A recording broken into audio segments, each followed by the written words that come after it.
It's the middle one mostly. It says about 3 times. There you go. Green. Hooray, that sounds good. Just to say that I wasn't present at the employment tribunal, the employment committee on Friday, but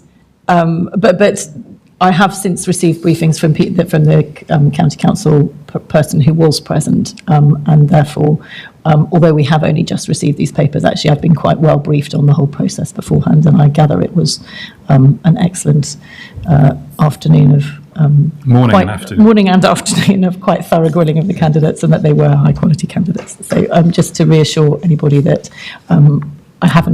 this is not new information that has just arrived. I've been well briefed on it beforehand. Thank you. Thank you.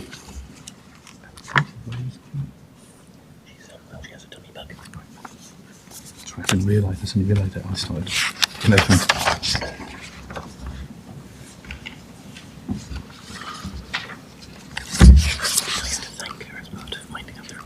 Sorry. Oh yeah, no problem.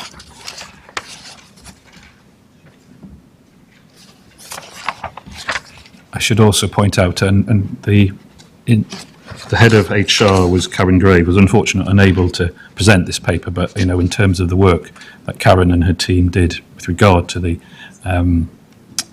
process on Friday and getting this to us in such a timely manner, I'm very grateful for that. Councillor Smith. About 3 times. Okay, look, I'll just use teacher voice, okay, ex-teacher voice.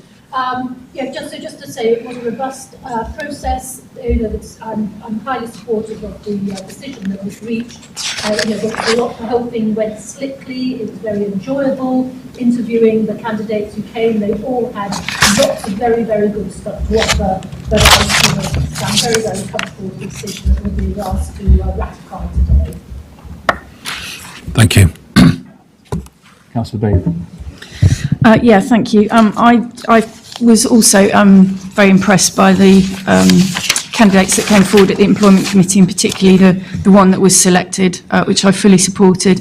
But we have to note today the huge cost of this exercise, which we were told previously the daily rate for our interim chief executive equates to a cost of about £582,000 per annum. This is a cost that we could ill afford, frankly, given the other things that are going on at the authority. It is of huge concern, but we need somebody right now. I think we have selected a good candidate, and I have high hopes that he will be able to come in and make a difference very quickly. Thank you. Are we willing to move to a vote? Okay, those in favour of the appointments? Carried unanimously by the majority. Right. Mayor, just on a point of information, I can't compute the number that Councillor Bailey stated, and I do think it would be useful if officers actually advised what that number is. Okay. 1350 times over 300 becomes that sum, and that's more than the number of days in the year in my computation. Okay, I will suggest we get a more formalised report from the officers. Well, No, Mayor, I'm going to close. We're moving on. The item is It now was finished. stated by our head of HR at the last meeting. Okay, the item. We are now moving. Correct. Okay, Councillor Herbert, we're going to move on to the next item, please. I'll check whether the live stream is on yet. Could I check that? Are we in the live stream yet? Is it up and running? So it's going public? Okay, thank you to the team. Thank you for that. So just to reiterate, and so I'm now going to go to the other urgent item, which relates to which has been added today, relates to the engagement with the Department for Levelling Up, Housing and Communities. This urgent, non-key decision report was circulated to the board and published on the Combined Authorities website on Friday. Paul Rains, the acting chief... Councillor Fitzgerald, sorry, can you just...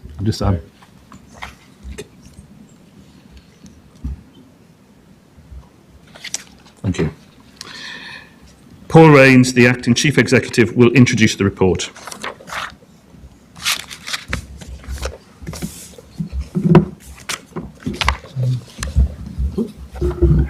There you are. Thank you, Mayor.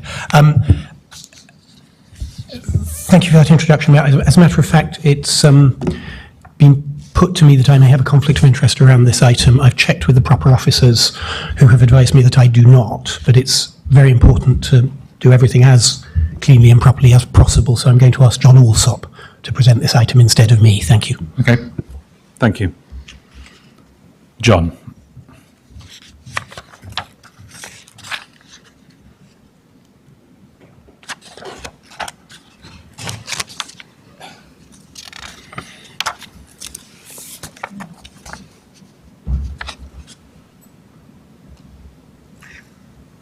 Three times the middle one tends to help eventually.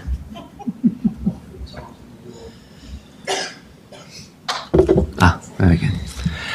Thank you, Mayor. Good morning, members.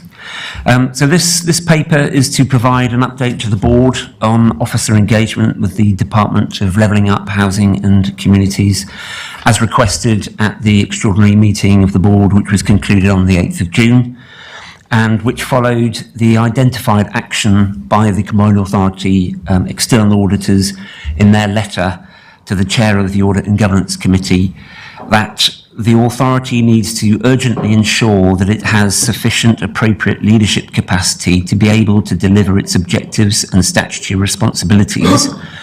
And in order to do so, EY believes more formal intervention is required, and expeditious discussions with the authority's sponsoring department to this end are time critical. The letter from EY was copied to senior members of staff at the Cities and Local Growth Unit.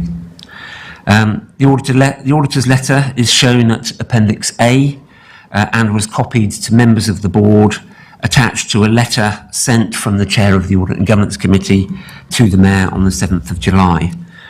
Officers have since met with DLUC officials who drew Combined Authority officers' attention to guidance notes addressing cultural governance failings in local authorities. These notes set out 6 indicators of poor culture and weak governance, which are set out in the paper under paragraph 2.7 and Appendix B, which also sets out a range of possible interventions. Appendix C provides an extract from the extraordinary board meeting, providing a suggested format for a locally led improvement board for consideration. Officers met again with DLUC on a more formal basis on Friday, and that included representation from constituent council chief executives, who I understand had a separate conversation with DLUC after that. So the board are recommended to consider the update provided in the report, to give initial consideration to the issues raised in the EY letter, and to give guidance to officers for further engagement with DLUC. I'm sure officers will be happy to take any questions. Thank you. If you would stay there.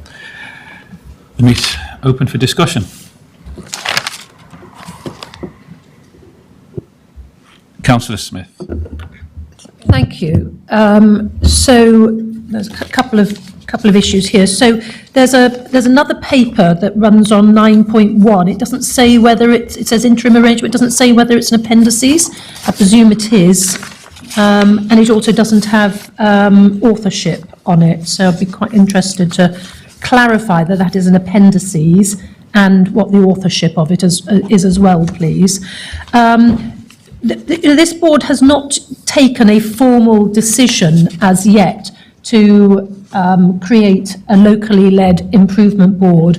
So, I'm interested to know what is the proper process, because as things stand at the moment, we seem to be rather jumping the gun into something when there hasn't been a formal proposal and a formal decision taken that that's the right solution. Not saying it's not, but I just mindful of what Mr. Rains has said about proper process. So, I think we need to make sure that we're going through the proper process to say that's where we're going, and then what the membership of that should be.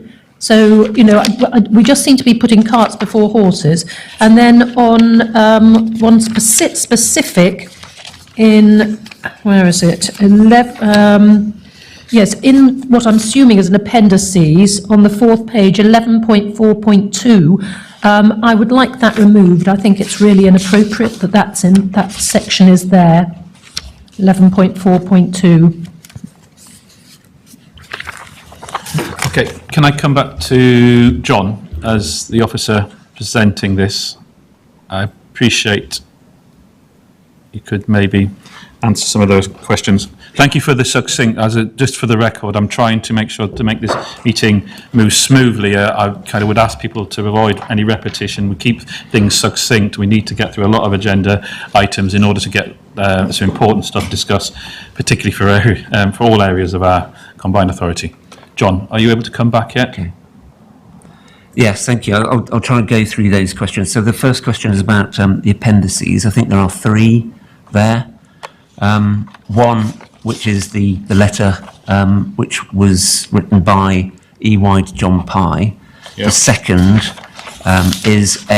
provides a, there are a number of slides in there, and some of those are reflecting in terms of the process that we would need to go through in terms of the different types of intervention that might be available, and also give an indication of what those interventions might be, whether they are non-statutory or statutory, and who might be involved in those. And then the third appendix goes through an outline proposal of what an improvement board might look like, and I think that came to an earlier board meeting, but unfortunately it wasn't discussed at that time. But again, it talks about who might be involved in that board. So I'm not sure if there was any other questions that we need to deal with. So it doesn't say appendices on Can we keep going through the chair, please? I'm sorry, just Chair, if I may. It doesn't say appendices on the paper. It does on the link. So that would just be helpful, bearing in mind these are Yep. public papers. And it doesn't say. So do I assume? Well, who's the author of it, please? It doesn't say that either. And then I would also like to request that section I highlighted is removed, because I think it doesn't belong in this paper. I think it's a judgment. So yes, it's a request for some better labelling in regard to the papers as they're presented. I think that goes without saying. We can make sure that's done.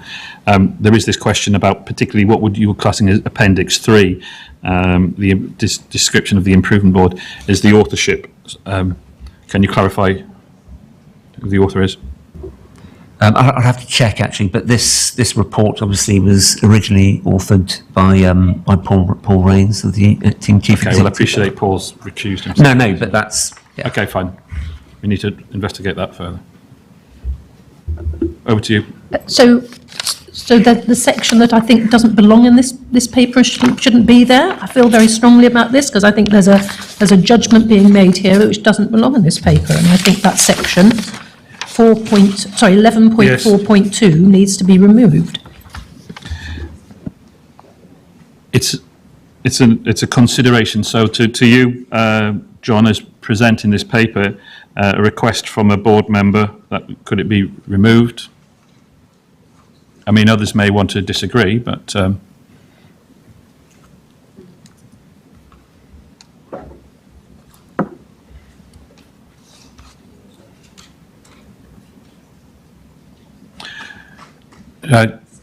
I take another question whilst John's looking at it? So, Lucy, do you want to come Thank in? you.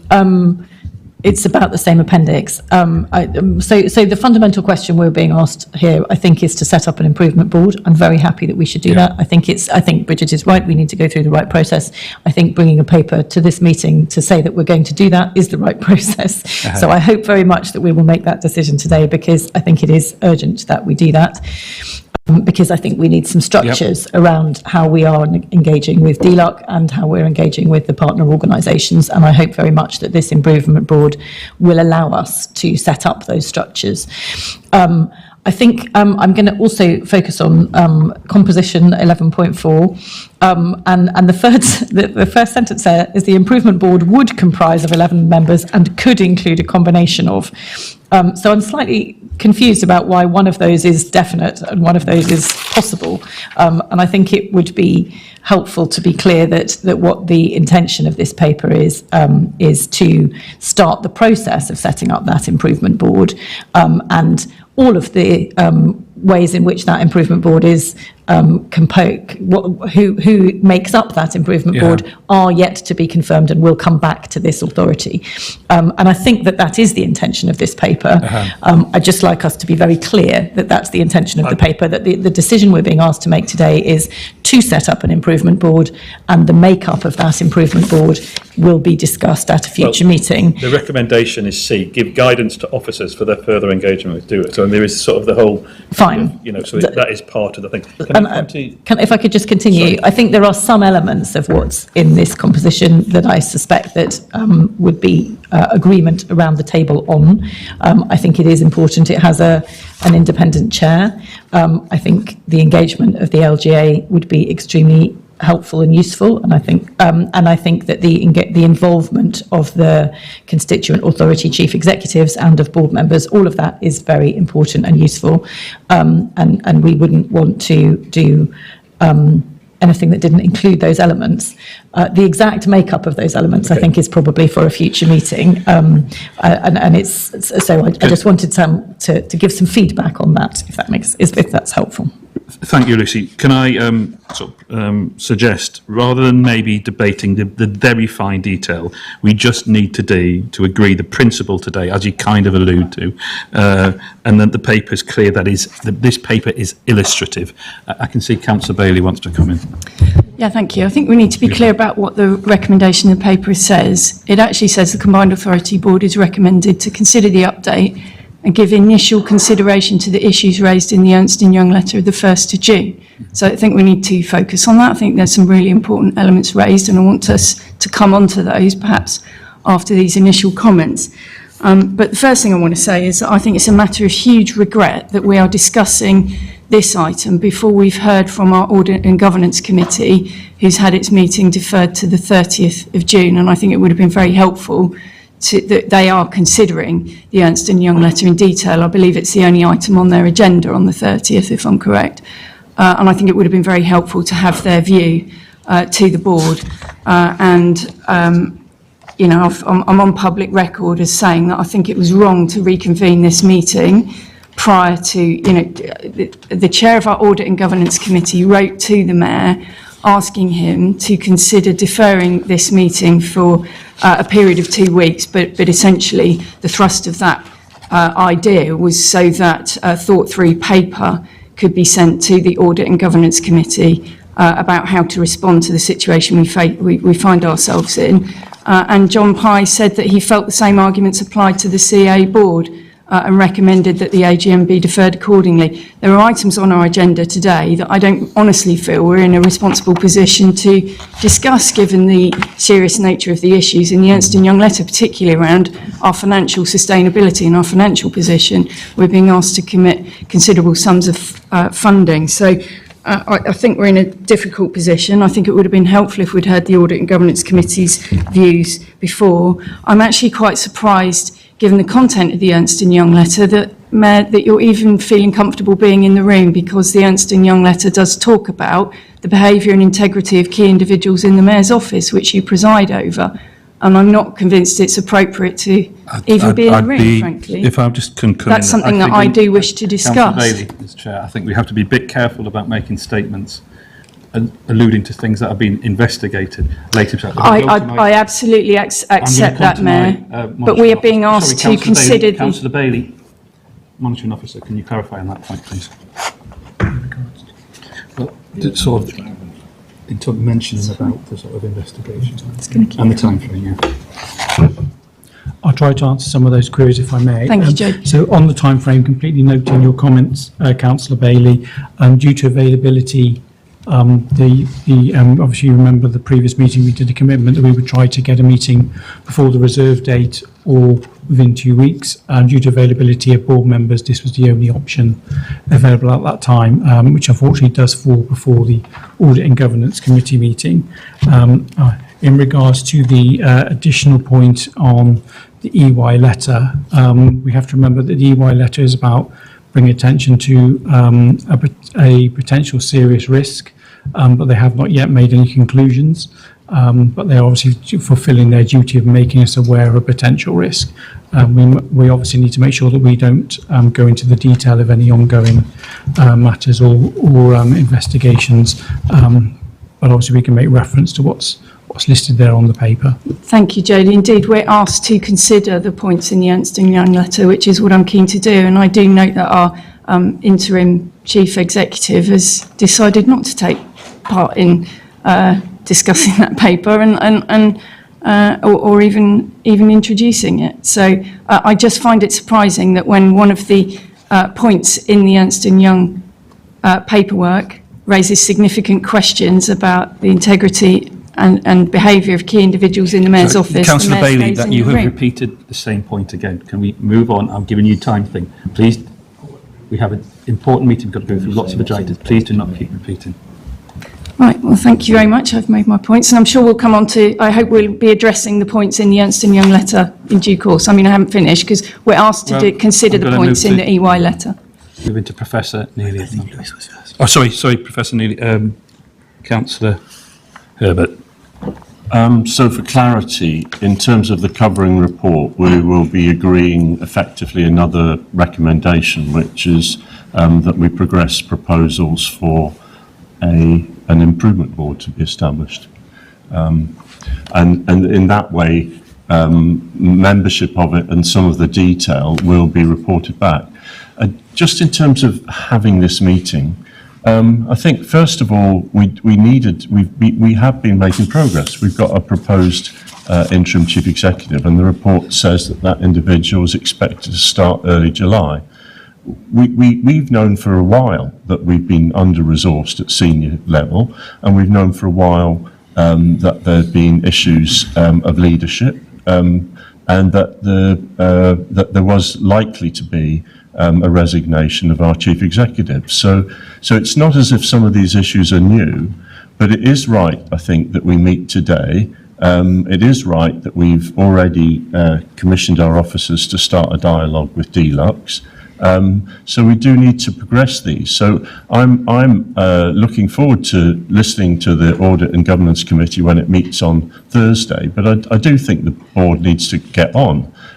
Some of the issues we've known about, and yes, we can discuss in detail today, but I think it would be even better to add to that discussion when we have the new interim chief executive in post, a thorough dialogue with the assessment of our own officers and the input of Audit and Governance and any feedback from Deluxe, the detail of those several issues that are raised in the Ernst & Young letter. So I do think it's right that we meet, and I do think that we, as a board, take very seriously the challenges that we need to overcome. But let's start today. So in terms of wider issues, we need to, there are several issues that Ernst & Young have raised about the leadership, both the strength at member and officer. We need ourselves to reflect about how we behave in public as a board, and how we've been making decisions. And we do need to give support to our staff, because it's quite clear in the Ernst & Young letter that there were issues of safeguarding and support. And I, as the Deputy Mayor, want to fully support our staff, and part of that is to get on with business that we do need to do, but at the same time be making our top priority the review of how we've performed and addressing the shortcomings that we clearly have. They are several, and just blaming them as on the mayor, as is sometimes the claim, is to actually fail to address the complication of those several issues which have to be addressed together. Thank you. Thank you, Councillor Herbert. Professor Neely. Thank you. So just commenting on the appendix that we've been talking about, the improvement board, I would support establishing an improvement board. The one particular point I wanted to make is I think it's important to untangle two issues for me. One issue is about the way that this board functions and how this board makes decisions, and the second issue is about the way that the combined authority functions at an operational level and the systems and procedures that work inside that. And I just wonder whether the terms of, or the proposed terms of reference conflate those two, and actually you might need different groups of people thinking about the way this board operates to the way that the combined authority itself operates. Thank you. Councillor Smith. Thank you very much indeed. That's a very helpful comment, which I'd just like to build on. So I think it's completely appropriate that we're having this meeting at this period in time. You know, we have just made the decision to appoint an outstanding interim chief exec, and I think it's incumbent upon us to get as much in place for when that person arrives. So if we've made decisions about an improvement board, it potentially gives an opportunity for, if the person is going to start beginning of July, actually for even earlier engagement, albeit, actually July's just around the corner, isn't it? But it allows the interim chief exec to hit the ground running. So I think it's very, very important that we make these decisions today so that he or she can get going straight away. I think, so Councillor Bailey is very keen that we start talking about detail of letters and things. We really risk starting to do what the improvement board should do. You know, we have to, as Professor Neely's just said, we have to keep some clear water between the role of this board and the role of the improvement board. And actually, I would like to add that I do think the chair of the business board needs to be on that improvement board as well, because a lot of it pertains to the workings of the business board, which was the LEP.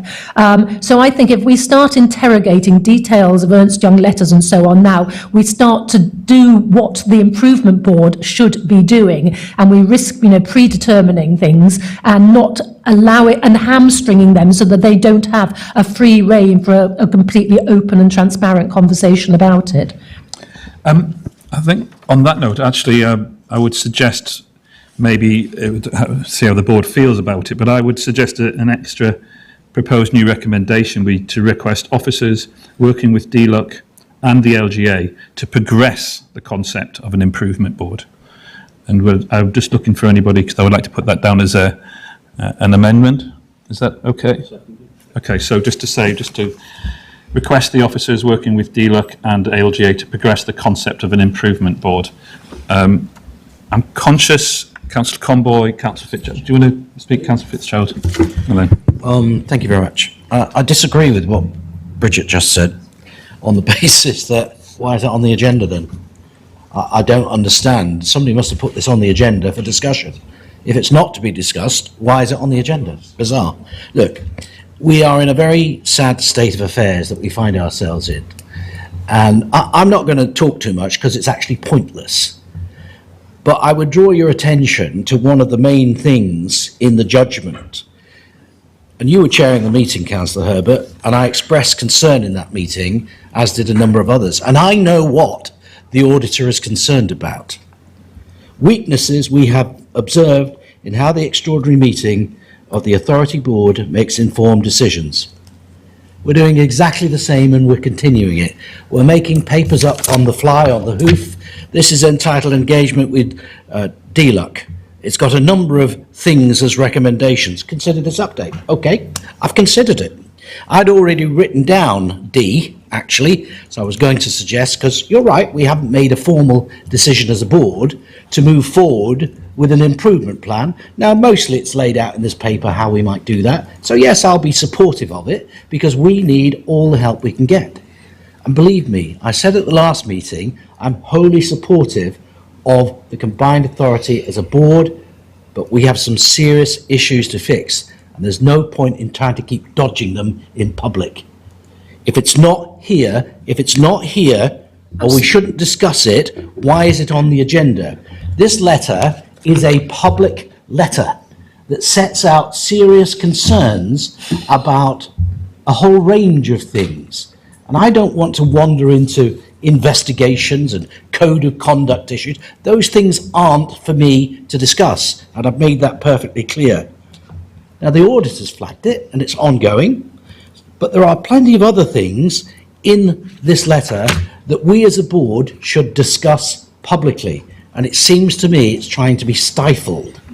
But it won't go away, and this stuff needs airing properly and a good conversation had about it. Otherwise, if we don't know what the issues are, or indeed a failure to acknowledge that there are issues, that's one of the other points, and we're just glossing over it and ignoring it. This is in public. On the agenda, it says, give initial consideration to the issues raised in the EY letter of the 1st of June. And all I'm hearing is people don't want to talk about it. I've said enough, there's no point. Councillor Conway. Thank you. Having listened to the points of view expressed so far and being relatively new around this table, my first meeting was when we surfaced the fact that we felt we needed an improvement board. So I'm pleased we're back here today, and I'm pleased we're now at a stage where we are going to agree a recommendation to trigger that process. I note that we've had a letter from the auditor which came after the decision that we thought we needed an improvement board, and I'm welcoming the fact that the audit committee will then look at that, and then that will feed into the proper and due process of an improvement board. So I'm keen that we might be able to move this forward and move to a vote, but I'm also keen that we resolve the issue about the request to remove a specific paragraph. So I hope, Mr Mayor, that makes us get to a point where we are able to move on. Okay. As I said, I think as before, it was if we move away from sort of the fine debate and just need to argue that we've got a principle about that improvement board, and the paper's clear that it's very much illustrative. I've learned a few things over the time as chairing the last year, and it is important to have everything out in the open. I actually agree there with Councillor Fitzgerald. But there was one thing that really did stick out in the Ernst Young letter, was the issue about conflict and distrust and sort of in kind of obscene conduct in meetings. Sometimes that's down to the chair. I have been sometimes allowed people to speak for long periods of time on various issues. So recognising that we've now all had an opportunity to speak, and in terms of giving some initial consideration to the raised letter, the EY letter, we do need to focus on those problems that are identified in that letter. It was sort of came to me, and the minute I received it, I thought, this is serious. We need to work with all the officers. We need to work with DLUC.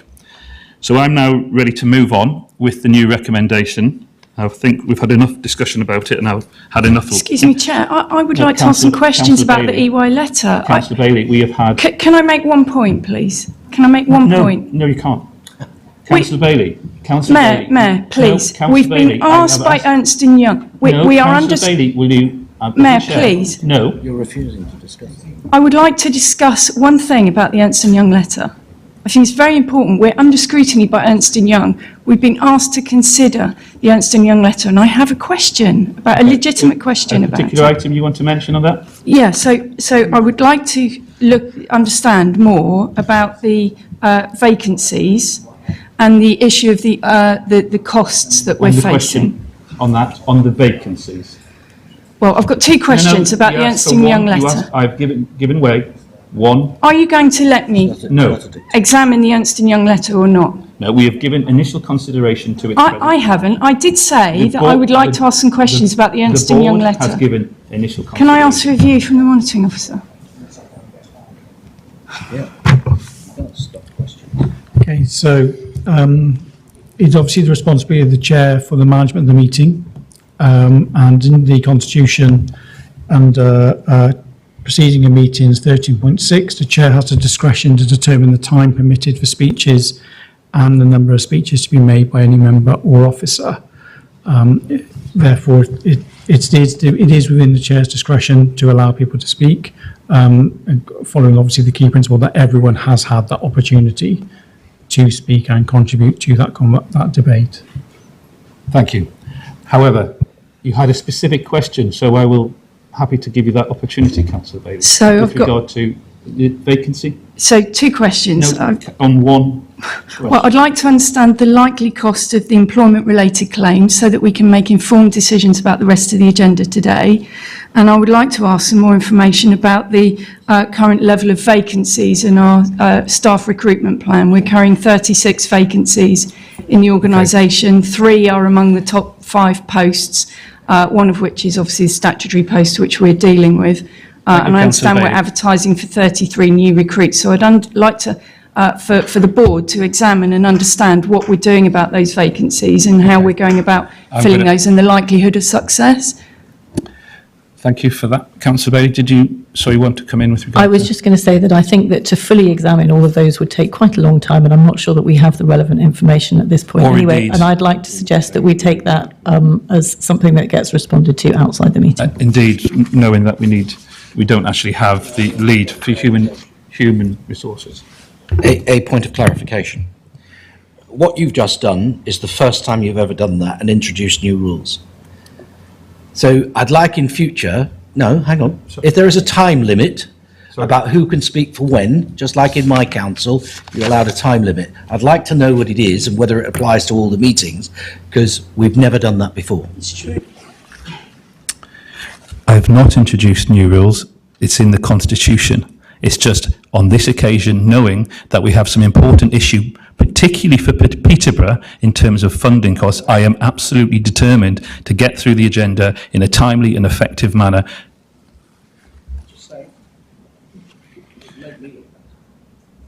I'm ready to move on to sort of a vote with regard to the... that we don't have Karen. Well, I I've already said that. Yeah, but we can circulate a note on the issue. Oh, right, sorry, just as an initial point, we are, I regard just to come back to the point, the note about the section with regard to my own involvement in the board, I do actually see myself as an important part of the improvement board going forward, and I think that needs to be noted in the discussions going forward. We've made an additional recommendation D, there's a request in regard to Councillor Bailey's second question there, that we will circulate a report on the vacancies and the costs, but we need the specialists in HR to be able to do that. So we can now move to a vote. And what we need is a simple majority on the amendment, sorry. So we have to vote on the amendment. Those in favour of the amendment, which was D. Gave it to you. So it's request officers working with DLUC and LGA to progress the concept of an improvement board. It was seconded by Councillor Herbert before. Can we vote on that? Those against? Those abstaining?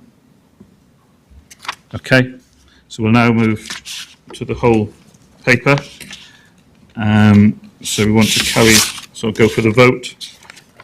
Okay. Those in favour? Can you read the recommendations out, please, Mayor? All right, sorry again. So the full recommendations for this paper are: the Combined Authority Board is recommended to A, consider the update, B, give initial consideration to the issues raised in the EY letter of 1st of June and give guidance to officers for their further engagement with DLUC, and then D, we've already done, but request officers working with DLUC and LGA to progress the concept of an improvement board. Thank you. Do I need to make a formal proposal to remove that paragraph, please? Okay. Right. I'm making a formal proposal to remove that section from this paper. Well, I don't know. I mean, I don't know where this paper's going. Sorry, just from a point of view of the monitoring officer, it's a published paper, so we can't remove it. But I think we've drawn enough attention during the course of our deliberations that it's not something that, as certainly members of the board, don't want to see move forward. And it is not a clear recommendation. Okay. So you can give assurance that we won't be seeing that wording again in subsequent papers relating to the membership of the business board. The improvement board. Sorry, too many boards. Sorry, the improvement board. Okay, that's fine. Fine. Can we now go to a vote? Those in favour? Those against? Those abstaining? So one abstention. Thank you.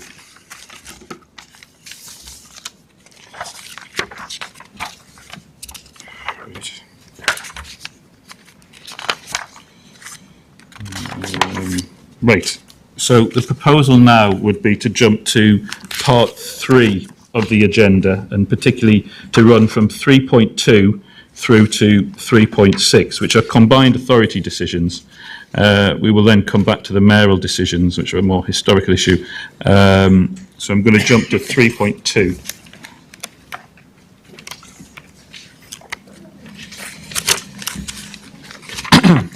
Hopefully Adrian will be there. So item 3.2 is the climate and strategy business cases. Adrian Cannard, the strategic planning manager, and Mike Soper, analysis and evaluation manager, join us to introduce the report.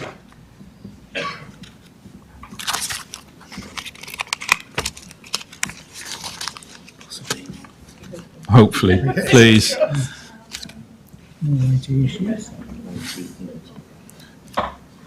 Sorry, are we okay to go? 3.2.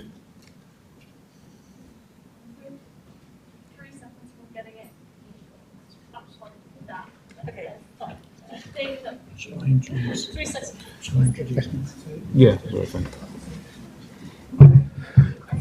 Whilst we await to resolve our ongoing IT issues, in regards to the purpose of the report is to seek approval for business cases and approve funding allocations from the subject to approval line of the medium-term financial plan. The 4 business cases are all attached to the main report. If approved, the projects will have approved funding to move into the delivery phase of the project. Monitoring and evaluation will continue throughout the delivery phase. The report states the recommendations, which it goes through from A to F.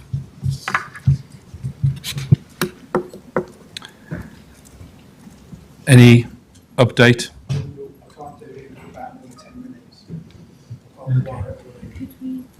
Okay. Sorry?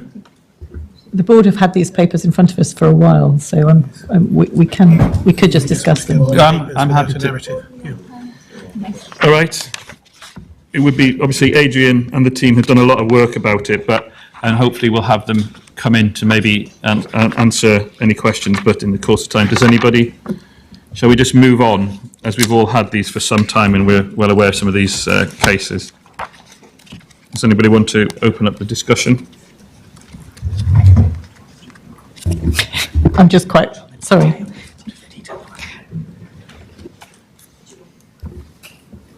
Sorry, go on. Are you opening up for discussion on the I paper? am opening up for discussion. Excellent. In which case, I would like to say how pleased I am to see these cases before us at this point, because we first started discussing these in about November. And I appreciate that a lot of work has been done in between, but it is actually, given the difficulties that the combined authority is facing, I think it's really important that we get on with some of this work and demonstrate that we are actually achieving good things for people in Cambridgeshire. And I think these are some really exciting business cases that we are able to support this morning. I'm particularly pleased to see the care home retrofit project coming forward. I think that the difficulty of making sure that we are helping to support care homes to improve their fuel efficiency is something that the County Council were particularly aware of. Fuel bills for everyone are going up astronomically at the moment, and obviously those costs are falling very heavily on many institutions, some of whom are care homes, for whom finding the money to do those difficult retrofit projects is a huge issue. So I'm really pleased to see all of these projects, but I just thought I'd put in a particular delight about that one. And I'll stop there. Thank you, Mayor. Thank you. Councillor Smith? Thank you. So as the care home retrofit fills Councillor Netzinger with joy, so as the lead member for climate environment, so the fact that the combined authority is now putting its money where its mouth is regarding nature, climate and environment fills me with joy.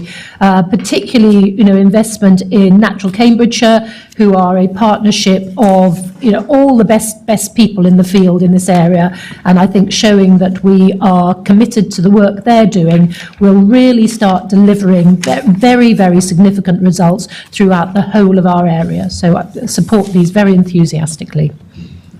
Thank you. Councillor Comboy, you indicated. Thank you. I'm pleased that we've now been able to bring these back, and I'm looking forward to being able to vote for them. I think that's probably why we are joined by quite a large number of people behind us who I think are probably as keen to see our decision as we are probably to make it. Councillor Bailey. Yeah, thank you.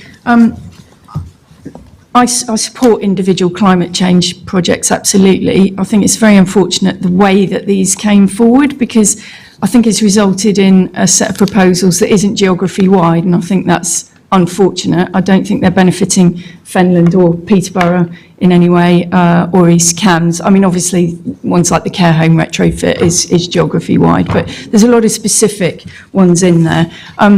I did ask some time ago about whether the Climate Change Commission had made any comments on this programme, and I was keen to hear from them to see what their views were. And I do it would be good to have a view from the organisation, given the difficulties that we've had with having to have money back on the green energy home grants, the LAD2 and all of that. It would be good to understand the reality of care home retrofits and whether we're going to have the resource in the county to actually deliver this, given the difficulties that we've had with domestic home retrofitting. So I'd be keen to understand that, because we don't want to allocate money that can't then be spent. Not that I'm against care home retrofitting, you understand. Thank you. I'm going to maybe ask our interim CEO to offer some insight whilst we haven't got the benefit of Adrian here. Councillor Fitzgerald, anybody? Councillor Herbert, do you want to offer up anything?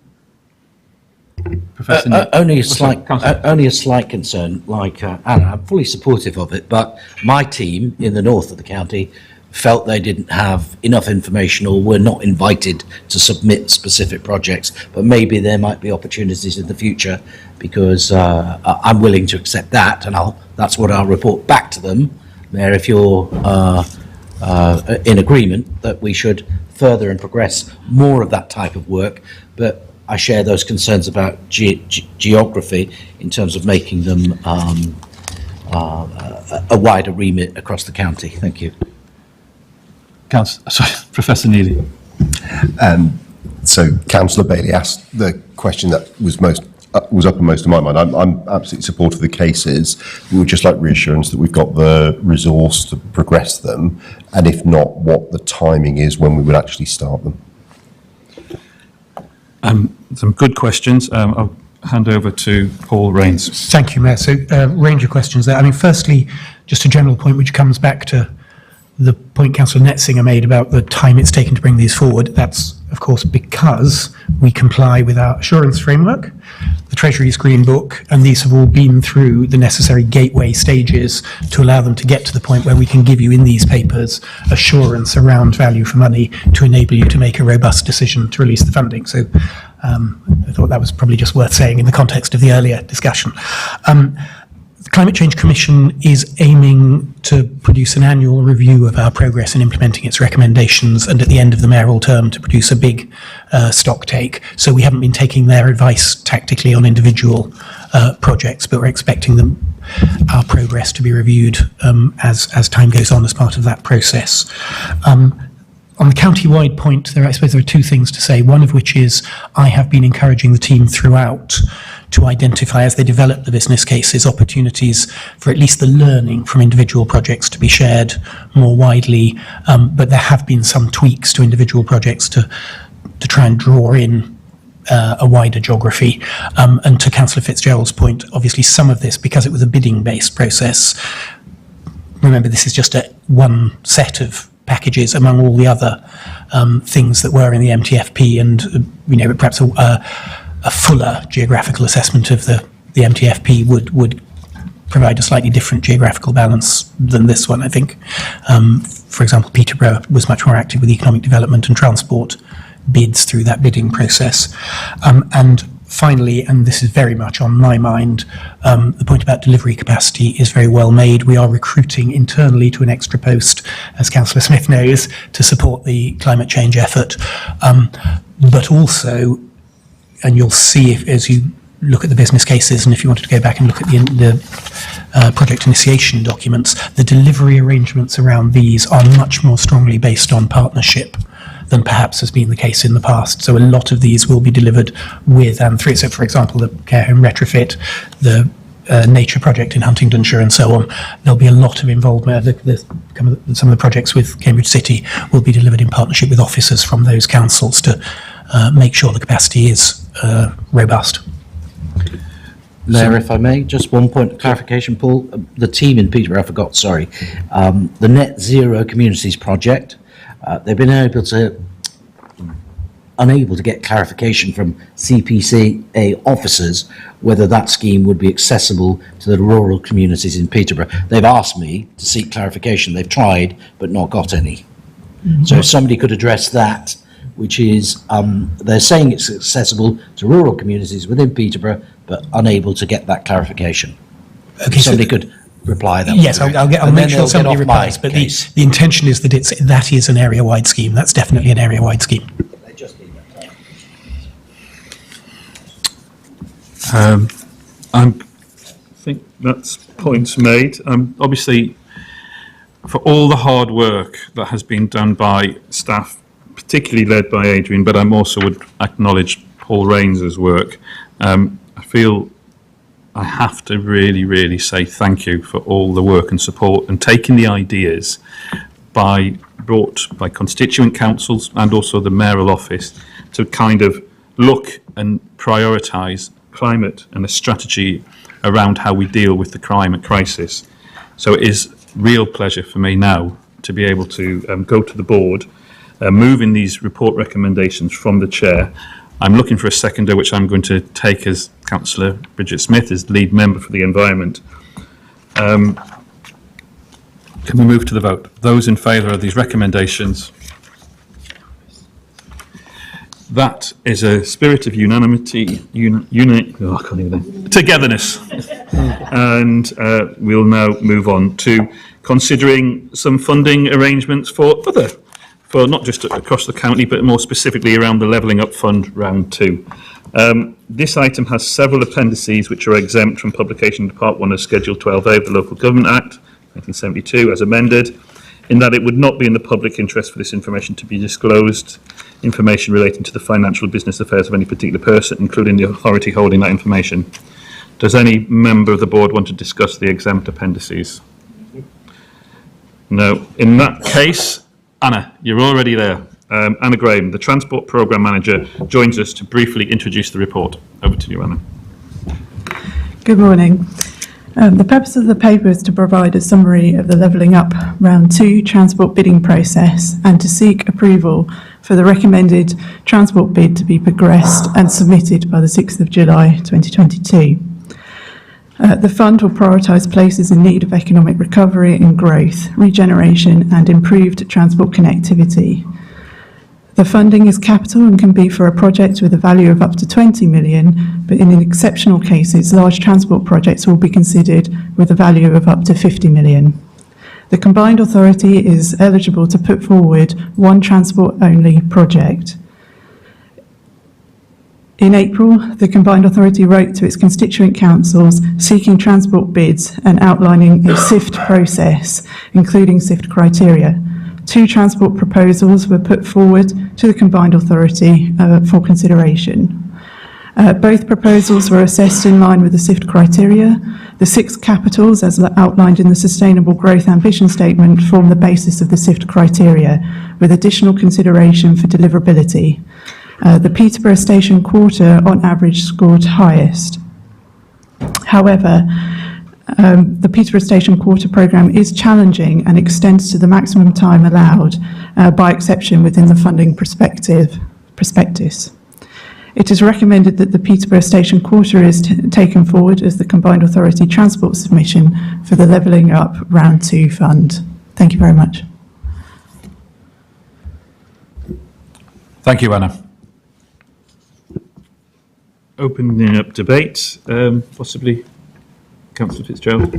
I'm happy to kick off the proceedings on this item for once or a couple of times so far, and I like this bit of the agenda and where we get to do stuff. So it's rather nice to talk positively about the work of the Combined Authority and the good work it has done and will continue to do, hopefully. So yes, I'll be very supportive of this, and I'd like also to place on record thanks to the officer team for developing this with the Peterborough team as well, because it's an exciting project, not just for Peterborough, but for the county, that could bring in, a considerable sum in terms of investment into the city, not just through CA, but through private partnership as well. We're talking a project that could extend to £300 million plus once completed. So I'll be wholly supporting this, and I hope all members of the board will see the benefits of this and we'll get unanimous agreement.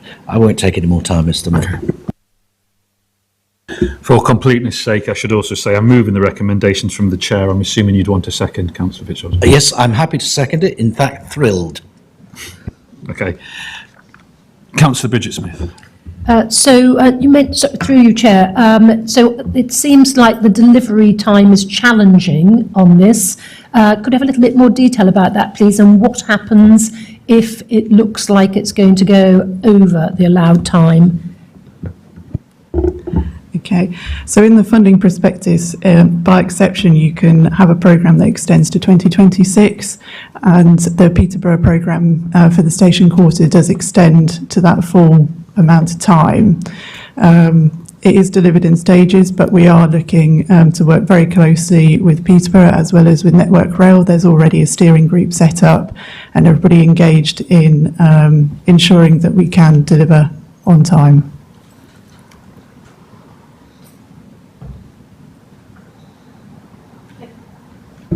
Thank you. Sorry, I was distracted there. Thank you very much indeed. I've lost my train of thought for my follow-up. Can I come back once I remember it? Yes, Sorry. if you want to indicate later.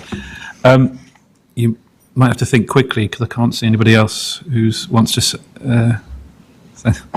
Yep, you can come back now. Okay. Right. So we're seeing rapidly increasing capital costs for capital projects at the moment. Have we? Are we confident that the money being allocated to this in these times of escalating capital costs for build are going to be sufficient, please? And again, what contingency are we building in? Sorry, through you, Chair. What contingency are we building in to cope with that? So this is an application obviously to government for the fund, and within that application process there is quite significant rigour around costs. So we have to demonstrate that we are asking for what is required and how we've actually come to that conclusion. So there is already that rigour within that process. in addition, the money that we're asking for isn't the entirety of the project cost. It is a significant portion, but there are other funding streams that are also being looked at for the total scheme cost as well. Councillor Nessinger. I'll be very brief, sorry. I just wanted to say how pleased I am to see that we have got to this point of putting this programme in, because I know this one has also been discussed at some length. I think it is really important that we try and make sure that we are all fully behind this project in order to make sure that we are getting the government funding that we need for the area.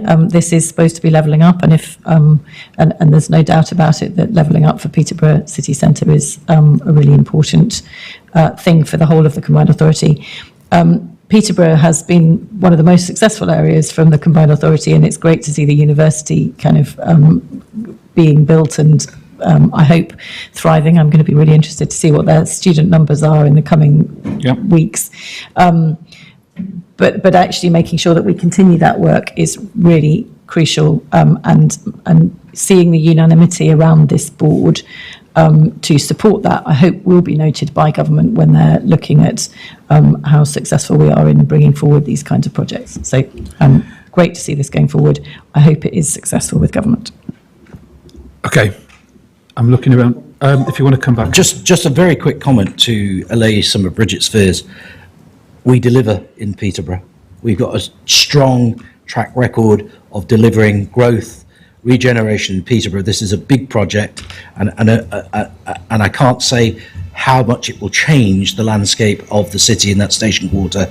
It will be a big win for everybody, but we will deliver on this. Okay, big, lots of positivity there. I want to suggest we move to the vote for this particular recommendation and for some really excellent hope of funding and a better Peterborough future. Those in favour? And that's a unanimous vote. So thank you for all the input on that discussion. I hope we can also talk about another positive now for active travel for Peterborough. And Anna Graham, on a roll, can you stay with us and introduce this report, please? Thank you. This paper is to seek approval from the Combined Authority Board to draw down active travel funding from the medium-term financial plan for a new pedestrian footbridge linking the Fletton Quays area and the embankment area, and improvements to the Green Wheel in Peterborough. At its meeting in March, the board agreed a shortlisting of projects. The shortlist included ring-fenced funding for active travel improvements for Cambridgeshire and Peterborough. For Peterborough, the active travel enhancements comprise of the two projects. The River Nene pedestrian bridge will create a new and key connection between two extensive redevelopment sites in the city centre, making it easier to travel on foot or by bicycle. The proposed improvements to the Green Wheel seek to address some of the recommendations within the 2020 Green Wheel report and explore the feasibility of extensions to the Green Wheel in Peterborough. Thank you. Thank you, Anna. Well, I'm again moving the recommendation from the chair. I need a seconder. And again, Councillor Fitzgerald, thank you for that. I'm going to open up the discussion. Will Peterborough deliver on this one as well? Councillor Fitzgerald? Definitely. I'm so pleased that this has come through all the hurdles. It's been a long ask of the Combined Authority. Even with the previous mayor, there was some undertaking, but now we formalised this into this decision in the paper. I would also relate this actually back to the last item, which I should have drawn out the active travel aspects of the last item as well, but obviously I didn't want to take up too much time, because I want to be clear and for the record, because it attracts a lot of public attention. Peterborough are signed up to active travel, but it's got to be the right kind of active travel, not, just things back of a fag packet stuff. It's got to have proper investment. So the western approach to the station in the station quarter will overcome lots of those issues often flagged about how you access the city centre. This, again, with all the initiatives included in this paper, and particularly the bridge, it will be a great boost to get people in and out the city centre safely, segregating cars and cyclists, which is what we're all trying to achieve, and it's often difficult to do that. But these are positive steps, and it does take investment, and serious investment and money. And again, I thank officers for all their time, and indeed hope the board members can unanimously support this paper as well for Peterborough, because yes, we will deliver, and it has been costed in terms of there has been some capital cost increases, but it's not the whole money in terms of the whole project. So again, grateful for the contribution, and let's just get on, build the bridge, and they shall come. Anybody else want to make a comment? Councillor Smith. So just a very positive comment about the report with all the photographs in it. I'd like more of these, please. It really, really brings schemes to life when they're so very, very well illustrated. So thank you for that. Excellent report. Again. Right. Well, so I've got a bit of narrative if we're going to move to a vote. Recommendations A and B require a vote in favour by at least 2/3 of all members of those substitute members appointed by the constituent councils who are present and voting, to include the members appointed by Cambridgeshire County Council and Peterborough City Council. We will take each recommendation in turn, and the Deputy Monitoring Officer will confirm the outcome of the vote at the end. Recommendation A is to approve the drawdown of 750,000 of active travel funding from the medium-term financial plan for a feasibility study and the construction of improvements to the Peterborough Green Wheel. Those in favour, please raise your hands. We're happy with that's unanimous.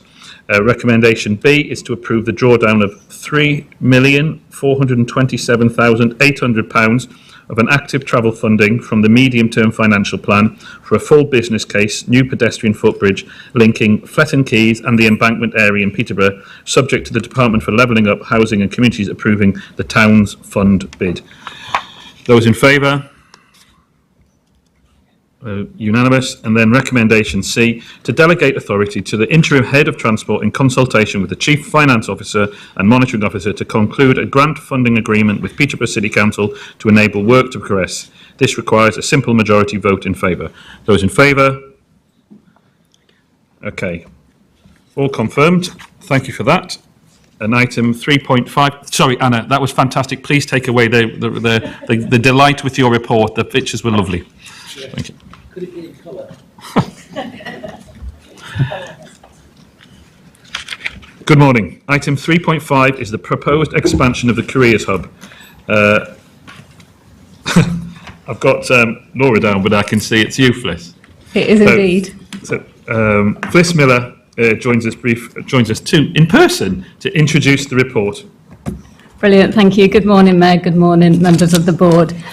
This paper, again, is good news, and it informs the board of the successful bid to the Careers and Enterprise Company to expand the current hub model for careers education in the combined authority area.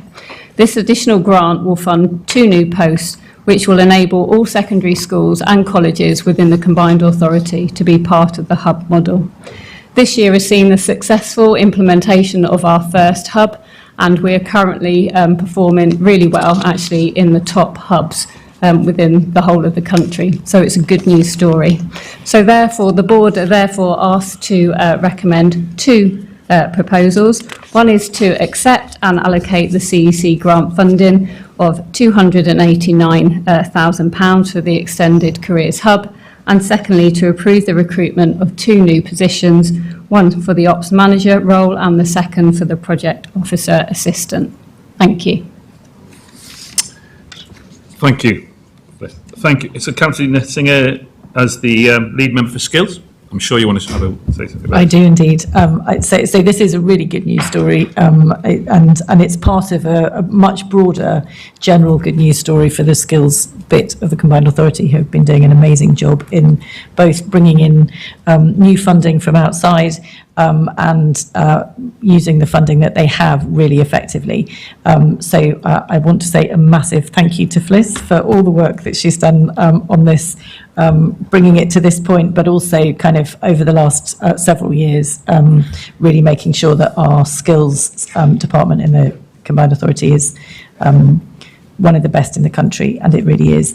The other thing I just want to say about this is that actually the importance of this kind of careers advice to secondary school children, it couldn't be more important than it is at the moment.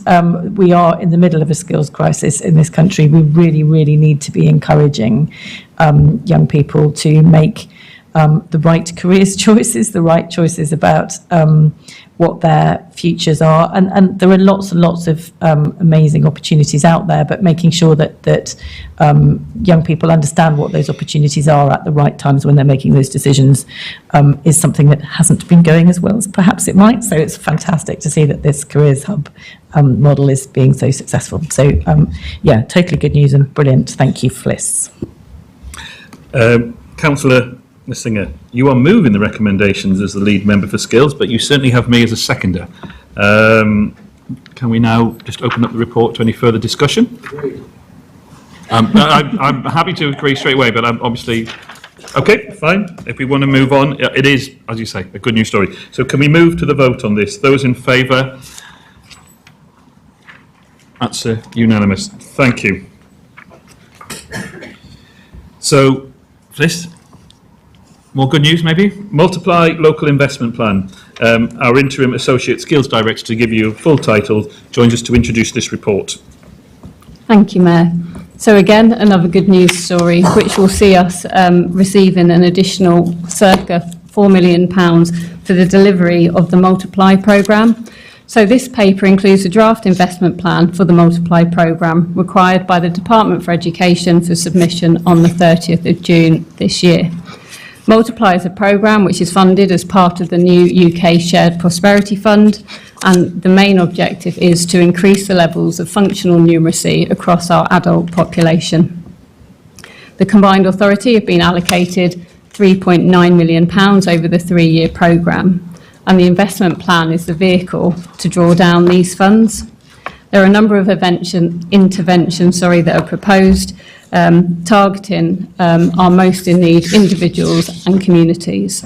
The board are therefore recommended to note the draft investment plan, and secondly to delegate authority to the Chief Exec in consultation with the Chief Finance Officer and the Monitoring Officer to approve the final version of the local investment plan due for submission to the Department for Education. Thank you. Thank you. Again, Councillor Singer, anything to add as Chair of the Skills Committee? Very similar to the last comments, actually, that this is a really significant investment for this of this type.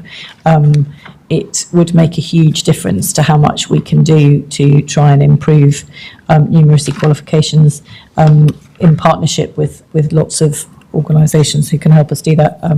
Again, bringing people closer to better jobs, higher paid jobs, is really important, not just because our employment area needs it, but also because it has a huge impact on those people's families. So, yeah, hugely delighted to be bringing this forward. Obviously, you are moving it. So I will have put it as a seconder, but can we go to... Thank you. So both literacy and numeracy levels in the prison population are shocking, and that seriously impacts on people leaving prison, being able to access jobs. Are we going to do any targeted work on? I imagine we can't spend the money on prisoners who are actually in prison, even though we have a number of prisons here. But I'd like to know if that's not the case. But if that is the case, that we can't target prisoners living in our area, that actually we can do some work targeting prison leavers to make sure that we minimise the chance of reoffending and turn them into useful members of our workforce. Okay, I'll obviously take that question back to Fliss, but I'd just extend it. Are there any particular groups that we, as well as the one that's highlighted by Councillor Smith, any ones that we would be targeting? So we are looking at those vulnerable and most in need communities, and so therefore this funding will go towards that. And apologies, I cannot remember if this funding can be used for prisoners. I have a feeling it can, but let me just check. I know skills boot camps can, I just can't remember off the top of my head whether this can't, but I will come back to you on that. But very much so, just a point of note though, this is purely for numeracy and not literacy. Yeah, thank you. Okay.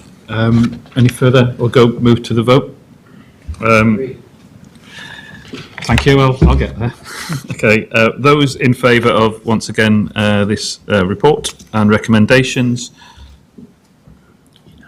And thank you again, Fliss, for incredible work that you do. It is, as has been said, life-changing, and we're very grateful for how you've done it and how you've done it for so many years. Thank you.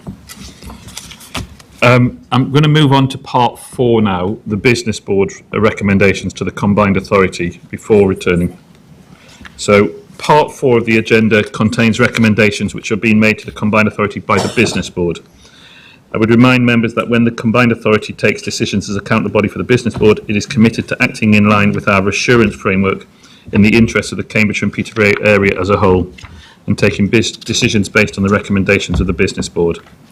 Item 4.1 is the economic growth strategy. Steve Clark, the Senior Responsible Manager for the Local Growth Fund and Market Insight and Evaluation, joins us to briefly introduce the report. Steve.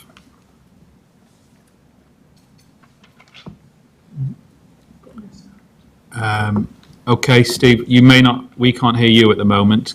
Can you? That might not be you. IT. We weren't sure if it was going to work or not, because we've not tried it. So. Okay, Steve, you may be able to hear us. We can't hear you at the moment. IT, can you give us a clue as to where we can go with this? Because I'd quite like to get the report.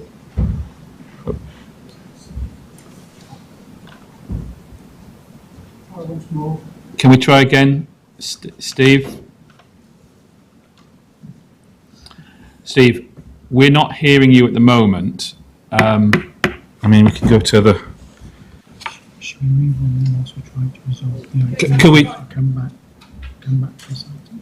We can come back to this. Sorry, Steve, we might have to come back to this item. We're going to find, I guess, do we think the whole system is not going to be able to get, so we can't get... It's not looking very high. Right. So in that case, we'll now move back and we'll go to... Oh. You might be able to get the sound on a laptop and put it through here. Does that make sense? Right, we had to do the same piece. Right, okay. Right. Sorry if there's any more notifications, anyone. You'll get feedback. Okay, is that... Well, we can hear. Okay. We'll be able to hear them. Stand in the middle of the room. Try again. Steve, can you talk, please? You currently... Mic on. You are muted at the moment, Steve. It says on your... Or is that... No. We've got muting on ours. Yeah, we've got mute on ours. Can you... Yeah, no, if I'm unmute ours, it won't work. Then we get feedback. Right, okay, so if IT can try and do something wonderful, we will go back on the agenda to, I think we can go to 3.1. We've got the 3.1, which is the housing purpose and function, as we have them in the room. That's Roger, so I'll jump back to 3.1.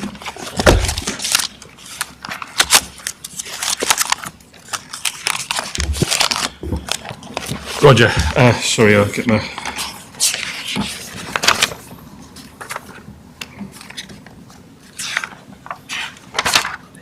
Okay. Part 3 of the agenda, item 3.1 is the future combined authority housing purpose and function. This report contains an appendix which is exempt from publication under Part 1 of Schedule 12A of the Local Government Act 1972 as amended, in that it would not be in the public interest for this information to be disclosed, information relating to the financial business affairs of any particular person, including the authority holding that information. Does any board member want to discuss the exempt appendix? Right, okay. We can, Councillor Herbert, I believe you're moving the recommendations for this report as the lead member of housing. I'm happy to second that as well. So we've now got Roger as Director of Housing and Development joining us to introduce the report.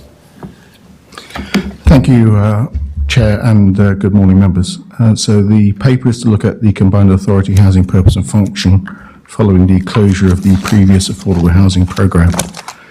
In preparation for the paper, we held 2 workshops, one with both local council constituent officers and delivery partners, which totalled approximately 45 people, and a workshop with leaders following which there was a discussion at leaders' strategy session, and also the input into the paper has come from a group of officers also from the constituent councils.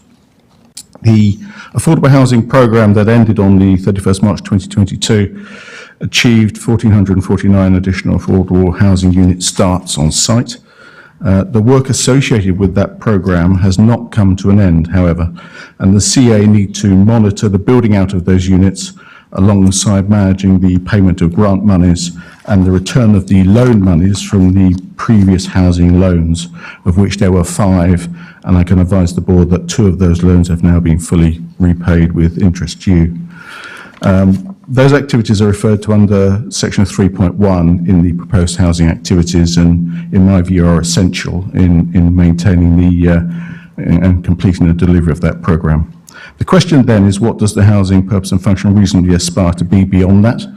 Bearing in mind that at the present time there is no capital or revenue support outside of the CA's existing resources. The suggested recommendation is to maintain a basic officer skills capability to enable a response to future housing policy initiatives and opportunities, recognising that the CA has collaborative and convening power with the constituent council housing teams and also Homes England. This is articulated under sections 3.2 to 3.6 in the report. In addition, there is a recommendation in line with the policy approved by the Housing Committee in January 2022 to continue to support community-led housing schemes. There appears to be no future need or justification to retain the 2 wholly owned companies whose original purpose was to engage in direct development or joint ventures.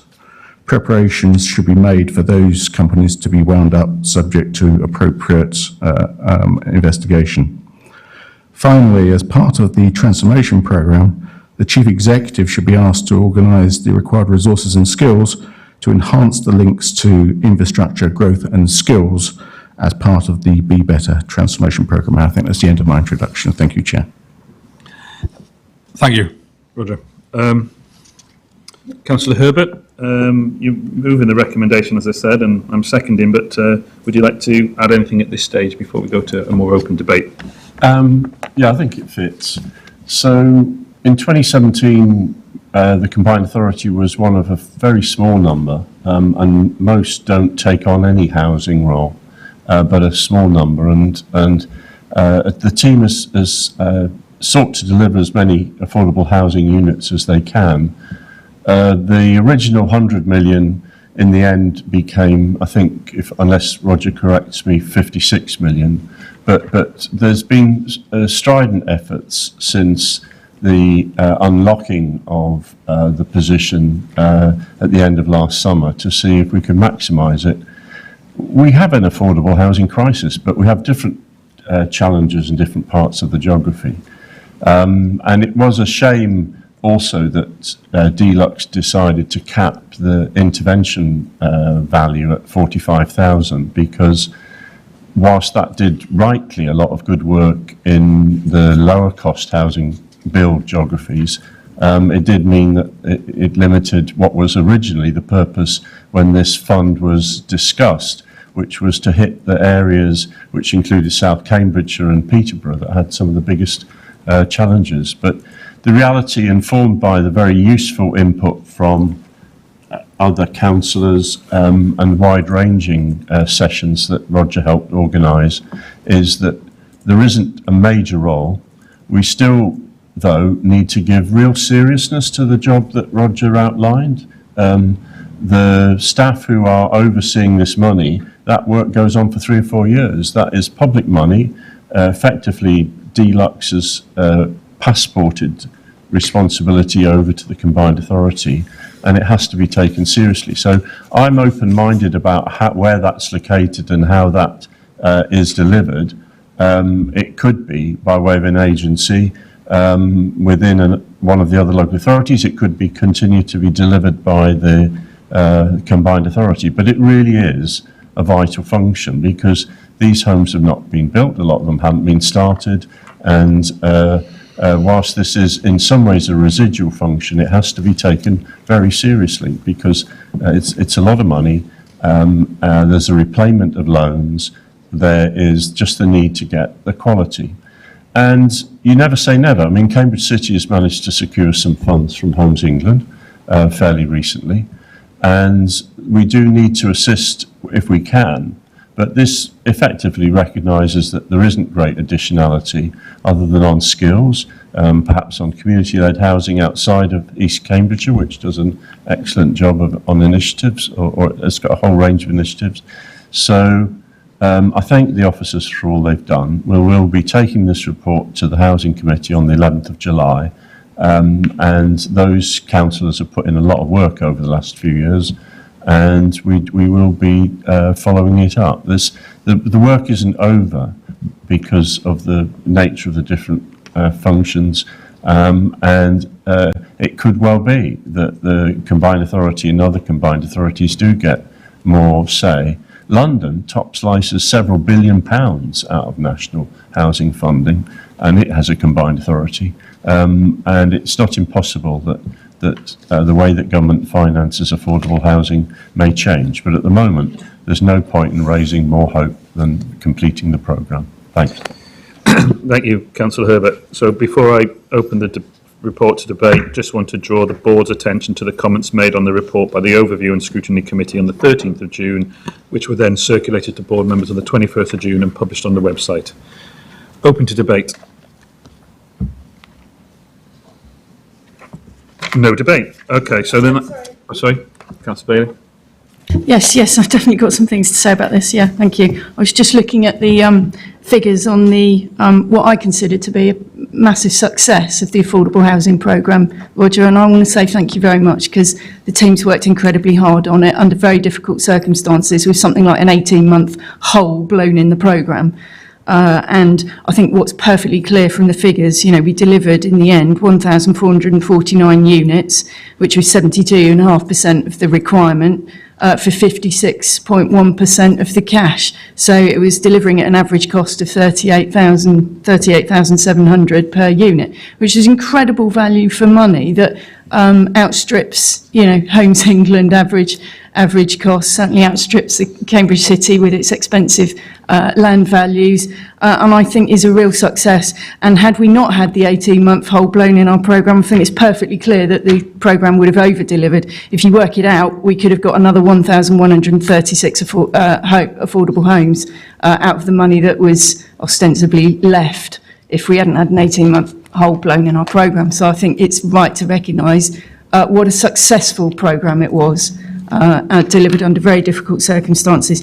Just in terms of the role going forward, I remember from the workshops that we had, I think the biggest concerns voiced by the constituent district council authorities in the main were around, the problems around the skills agenda, and the modern methods of construction, and the stuff around housing retrofit. I think that's something for our skills team to address, and they are. I know they're working very hard on it, and I think that's their role. There was stuff around, coordination of infrastructure planning. I mean, for me, that's articulated in the district council's local plans. It's not rocket science what infrastructure is needed, and it is the role of this authority to do what it can to deliver that infrastructure. So I think it's important that, the right parts of the authority continue to focus on that, but I don't see that that's a role for a housing team going forward. The paper makes a lot of mention of the Even Better Transformation Programme. I had understood that we were ending that programme, given the owner of the chief executive owner of that programme has now left the authority. I'm assuming something else will come forward, but that programme in its initial format was ended, I thought. That's what I've been told in other meetings. I note that Homes England conversation, that they are offering no funding other than for individual schemes. That's business as usual. District councils and developers are perfectly well versed in applying for that funding. So I can't really, and the Combined Authority hasn't articulated, an additionality in terms of a role that it can offer there, really. I do want the Combined Authority to continue to support community-led housing across the geography. I want to see community-led housing coming forward. We're huge fans of it in East Cambs, and I think it does have a role. That role is currently outsourced effectively, but we need to make sure we've got skills in-house to oversee that and make sure that that's delivering what it needs to. But really, I think as a board, we need to be hugely mindful. We need to be hugely mindful that our housing team currently has an overhead cost of around £500,000 in our revenue budget. I don't believe, that yes, they've been monitoring the build out of the affordable housing programme, and that's an important role going forward. Personally, I feel that could be done from within one of the constituent authorities. It's essentially a monitoring and performance role. So I think we do, as difficult as it is, we have no housing remit now. We do need to consider that we've got a £500,000 revenue cost on only a £20 million gain share agreement, and that's a significant proportion of the budget for something that doesn't have a formal remit. And I think we need to look very hard at that. I think there can be better uses for that money going forward with what we are focused on doing. And the final thing I wanted to say was it's a little bit tricky in terms of the recommendations today, because we don't actually have any costings attached to the individual recommendations. So I'm finding it quite hard to understand, what we agree today and how much that's going to save in terms of the revenue budget against that £500,000 housing team cost. The housing team doesn't have now any external capital or revenue support, so anything that we spend on it comes out of our gain share money, and I think we need to be really mindful of that. Councillor Nasinger, then I'll come back to Councillor Herbert to wrap up maybe. Thank you. So I'll try and be relatively brief, because I think it is important that we continue to have at least some capacity within the combined authority to make sure that we are delivering the housing programme that we have. I think it is incredibly sad that the government withdrew the funding from this programme. This is still an area where affordable housing is a massive issue, and I think there's still work to be done, but probably not by this board, and certainly not this morning, discussing why that money was withdrawn. I think that's probably a task for the Overview and Scrutiny Committee, and definitely not us for now.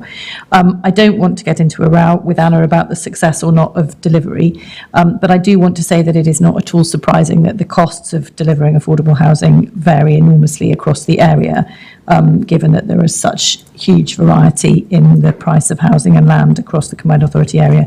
And I also want to say that this paper is not suggesting that the housing team would remain exactly as it is.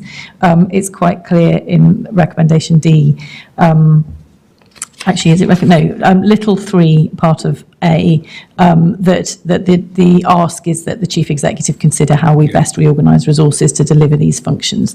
So the paper isn't suggesting that everything continues exactly as it is. Obviously, we need to review and reconsider the way in which that team operates, given a different programme from the one that we were hoping to deliver. But housing is such a key issue for our area, and affordability of housing is such a massive problem, that I think it isn't something that we can afford to just walk away from. So thank you. Thank you. Lead member for housing. Councillor Bay does raise a really relevant point that we have sitting in the budget currently £500,000 on staffing and £500,000 as a spend budget, and I know that Roger and others know that needs to be reviewed. So there is a need to rethink this. There may also be a need to rethink the nature of the third committee. It may be that there's a continuing need to look at housing issues, but there's a rationale to review that. But we do expect that there will be an early review of the resourcing. The previous chief executive was considering it, but there is now a need to do that. So the report will be referred to the committee, and I do thank Roger, and I thank all of the team, Nick, Asma and others who have put in a shed load of work, and however it's delivered, they need to they need to be recognised, and their expertise needs to be retained. Thank you. Thank you. So I suggest we now move to the vote, and just for those who have been watching, this meeting does have co-opted members of the board, and although they are welcomed and encouraged to take part in the debate of our reports, they're not eligible to vote. So in regard to this report, those in favour? Those against? Those abstaining? So 1 abstention. Roger, thank you again, and to all your team. Right, I believe we now maybe have a connection, so we can go to item agenda 4.1, the economic growth strategy. So to bring back Steve. Steve, can we hear you? We can hear you. Good. The floor.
Yeah, thank you. I'm going to go first to Professor Neely as the acting chair of the business board.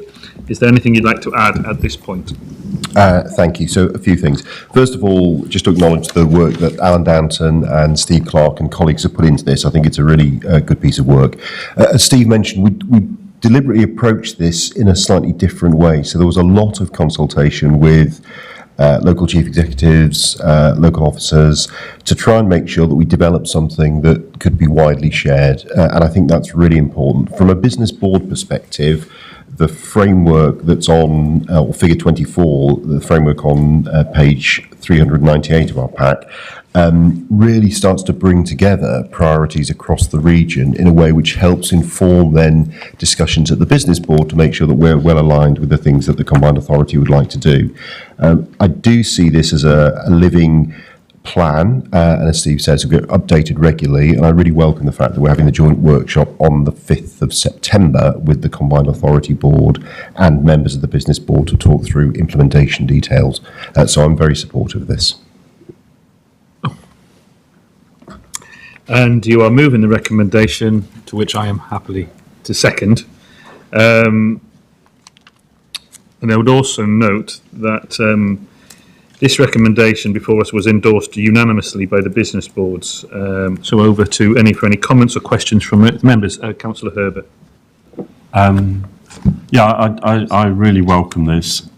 It is a testament also to the quality of the original SPEAR report and the importance of the principles of recognising that we've got three interlinking economies that are completely interdependent. And the diagram that Professor Neely's referenced,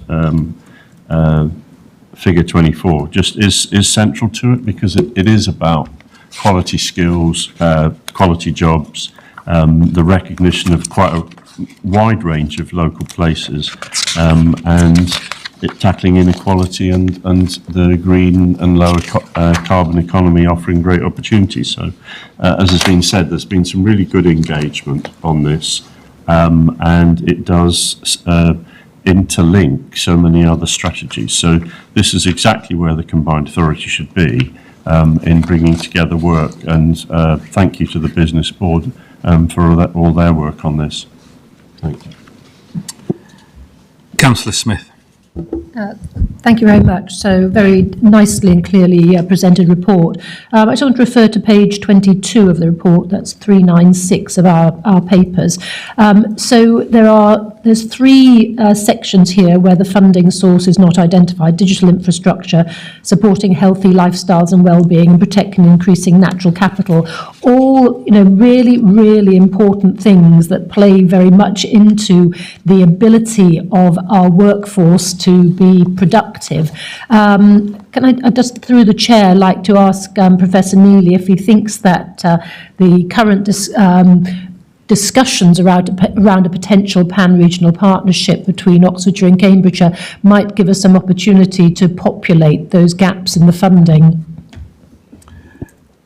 Oh, I didn't see that come in, but it's through the chair. Professor Neely. I'm happy to respond to that. So I think potentially, yes. I mean, one of the things that strikes me about the whole document is it gives us a way of going and talking to central government, either through the pan-regional partnership or directly about some of the priorities for the region. So where we've included potential funding sources, they are schemes that we've been able to identify and say, actually, we could go and approach central government. Where we haven't got potential funding sources, I think one of the conversations we should be having between the Combined Authority and the Business Board is about how we do approach central government to get support for some of those areas. And that may well, our argument may well be strengthened through that pan-regional partnership if it goes ahead. Okay. Councillor Bailey. Yeah, I just want to offer my support to this. I think it's a good piece of work. I think what Councillor Herbert said about the SPEAR report is absolutely right, and it builds on that, and really does, echo a lot of what it says, but moves it forward a bit as well, I think. And I do want to recognise the stewardship of Austin Adams, and with his chairmanship of the business board that put this forward. So thank you to him as well. I think I just want to make a comment. Obviously, the ambition here, the hard work done previously by Austin Adams and the business board as a whole, I absolutely would recognise that. I'm absolutely delighted to see how the officers have taken sort of values and the idea of the 6 capitals and promoted that as part of our future. But really, for me, the most important thing was the figure 25, and then on a very personal level, previously we had measurements, and mustn't ever go away. You know, we are expected to double GVA. You know, we need an economy that's thriving. We have so many challenges at the current time that we need that growth, but we need it to be the right type of growth. And for me to see, coming from, I'm still doing, I guess, my job within healthcare, to now know that the work of the Combined Authority, working with its constituents, partners, I really feel part of it. I can talk about being we, the Combined Authority, because when, as part of the work, although I'll not see it in the time that I'm a mayor, when I know that the Combined Authority is now taking into consideration the life expectancy at birth for the children who I was looking after as a doctor, and now maybe we'll not change it in the next 3 years, 4 years, however long, but knowing that now is part of public policy going forward is a great thing. And let's not also forget, within the sort of measuring our performance, we're setting ourselves targets here. Percentage of households living in fuel poverty. The Combined Authority cares. Fuel poverty is an issue day to day for all of us, and we're going to be measured by it. So thank you to everybody who put this report together. I put this out to the community. Look at those metrics and make sure you hold myself as mayor, we, the Combined Authority, accountable, because we do care. I'm going to move to the vote. Those in favour?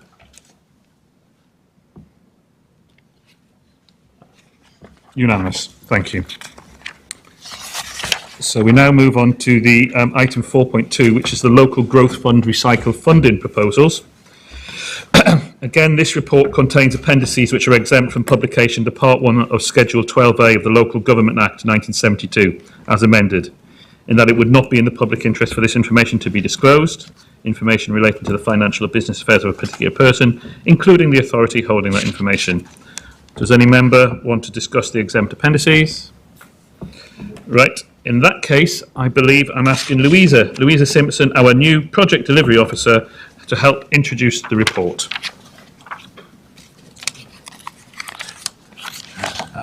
Louisa. She's up there. I can see Louisa. Not coming through yet. Yeah. Hello, we can hear your voice. That's a good start. And visions, yeah.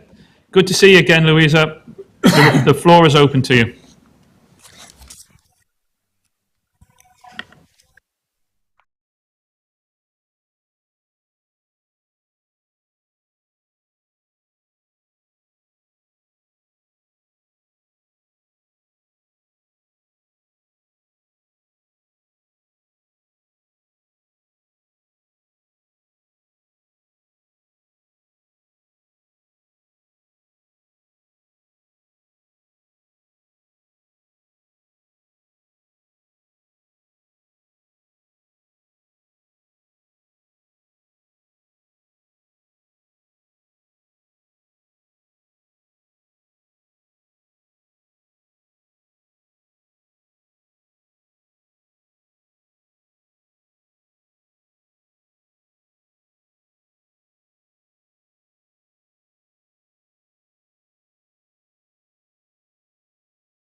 I think they've gone to the business board.